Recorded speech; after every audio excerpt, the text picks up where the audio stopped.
ধান আজি আমি মাৰুৱা ধানৰ খেতি আৰম্ভ কৰিম। এনজিঅ'ৰ পৰা আমি বিধান আনিছিলোঁ, সেইখিনি মাটিত আমি মাৰুৱা ধান ৰুম। এই দেউতাই শিৰক টানি আছে আৰু ইয়াত আমি মাৰুৱা ধানখিনি লাইন লাইন কৰি দি যাম।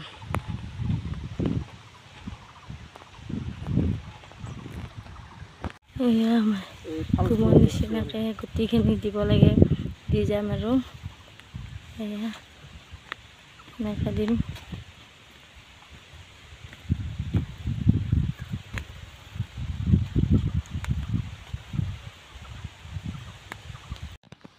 শিৰক টানি টানি টানি টানি টানি আমাৰ এইখিনি টানা হ'ল আৰু টানিব বাকী আছে বাকীখিনি।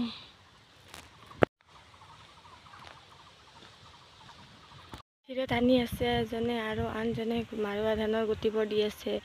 দেউতাই ধুনীয়াকৈ গুটিবোৰ দি দি গৈ আছে আৰু আমাৰেও ধুনীয়াকৈ টানি আছে। এনেকৈ মাৰুৱা ধানবোৰ আমাৰ এইবাৰ ৰুই চাইছোঁ, চাওঁ কেনে হয়। ফাৰ্ষ্টবাৰৰ কাৰণে আমি মাৰুৱা ধানৰ খেতি কৰিছোঁ, পিছত আমি চাম বাৰু কেনেকুৱা হয়। লাইন লাইনকৈ দি দিছোঁ।